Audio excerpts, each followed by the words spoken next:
We spend so much of our time eating and drinking, and we do it almost as a transactional activity, eating off mass-produced plates and bowls and what have you, and we do it in a rush very often in the West.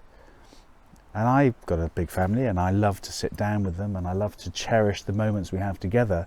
And if you love to eat and you love to drink, well, why not eat and drink off a piece of pottery that's got the love and the soul of the maker within it? Tom Knowles Jackson is an English potter, very much in the Leach tradition. When you think of Leach tradition, you think of temakus, and you think of tin white glazes, and you think of ash glazes, and I certainly do, stoneware clays. I believe that the Leach tradition is far more about a philosophy of making with integrity than an aesthetic specifically. An honesty in the way that pots are made, an integrity in the raw materials, an integrity and freedom in the way in which the pots themselves are made, so that it's not meticulous, it's based on the mastering of a craft rather than the application of an art. And it's that philosophy tied up with the Japanese mingei strength of craft and the innate beauty in craft. The mingei movement sought to bring to light the beauty in everyday functional things, the objects we all use, from pottery to textiles. More, it emphasized works made not by uniform machines but by hand, and not the hands of a rarefied class of artists, but by anonymous, everyday craftspeople. I like to think it reflects in my work because I'm striving to be as good as I can be as a craftsman, from a mechanical perspective.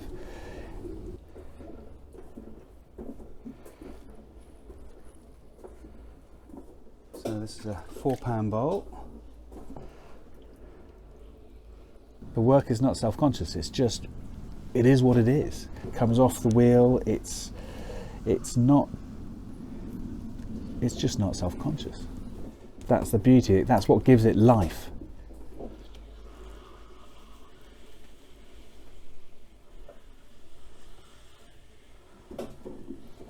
The guy that taught me is a fantastic potter. His name is Steve Sheridan.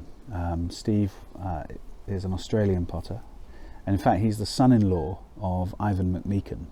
Ivan made the wheel, designed the wheel that I now manufacture.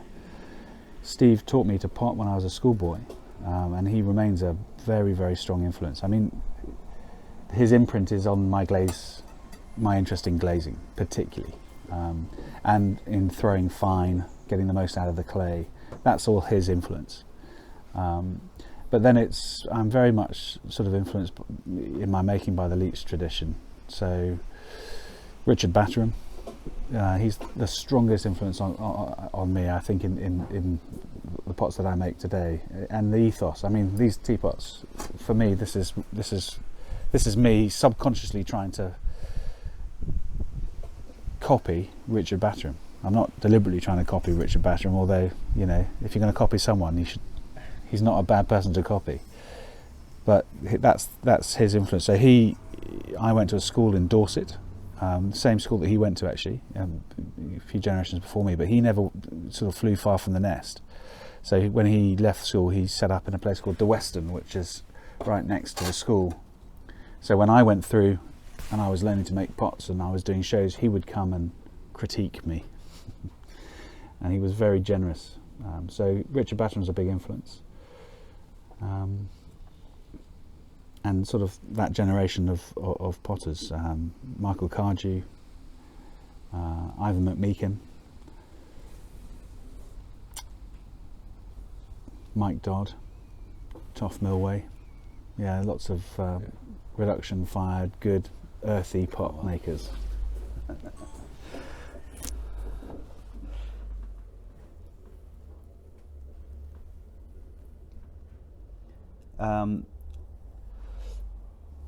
Yeah, I've always been quite sort of handy with sort of making and things like that.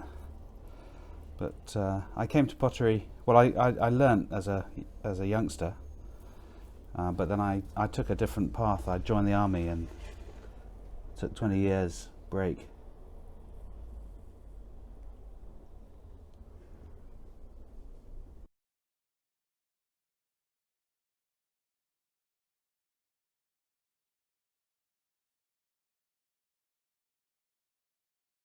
The inspiration for me comes from food and drink, so volume is quite critical to that. But I spend a lot of time growing up in Africa, so the sort of big round-bellied sort of water jar shapes are, resonate with me.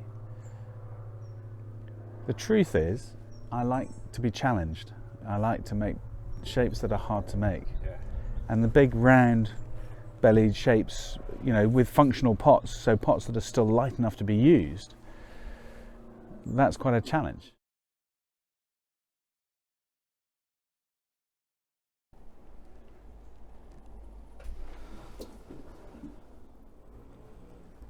I'll just get this rim sorted out.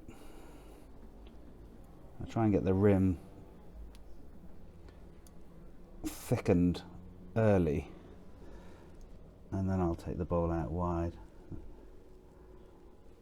Much easier to sort the rim out when there's a strength underneath. A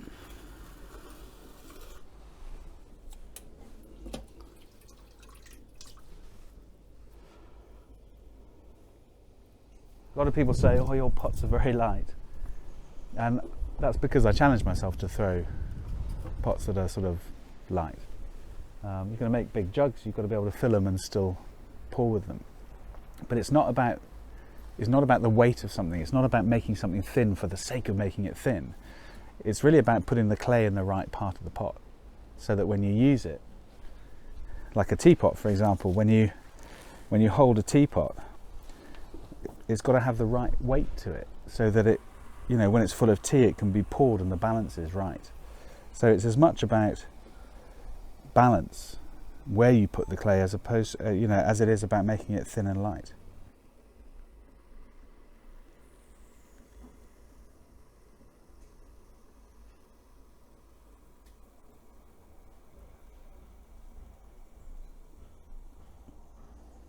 And I think that part of it is the momentum wheel really lends itself to making shapes like this because it's so slow.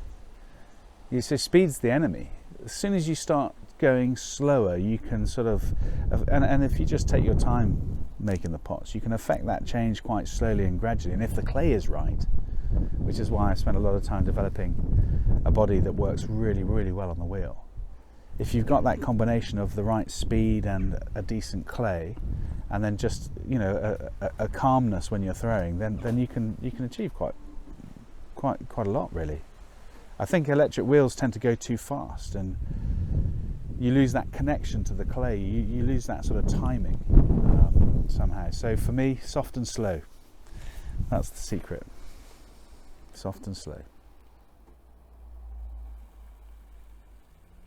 This is when this wheel comes into its own, because as you use up some of the torque, it slows down beautifully, just at the point where you want to do more delicate touching.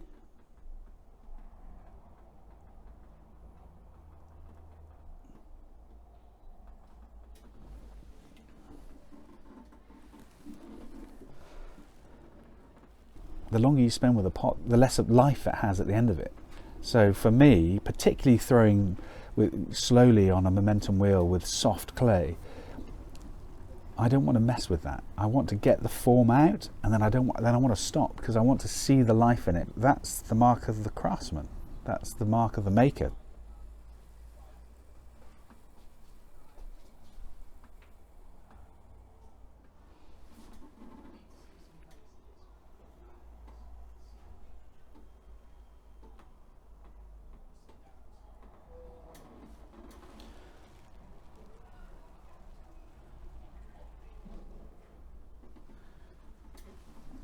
That'll do.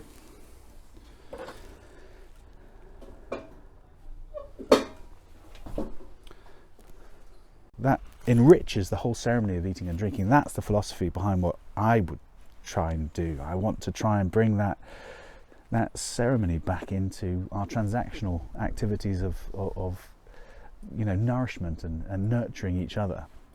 And I think clay and pottery is just one small way that you can do that.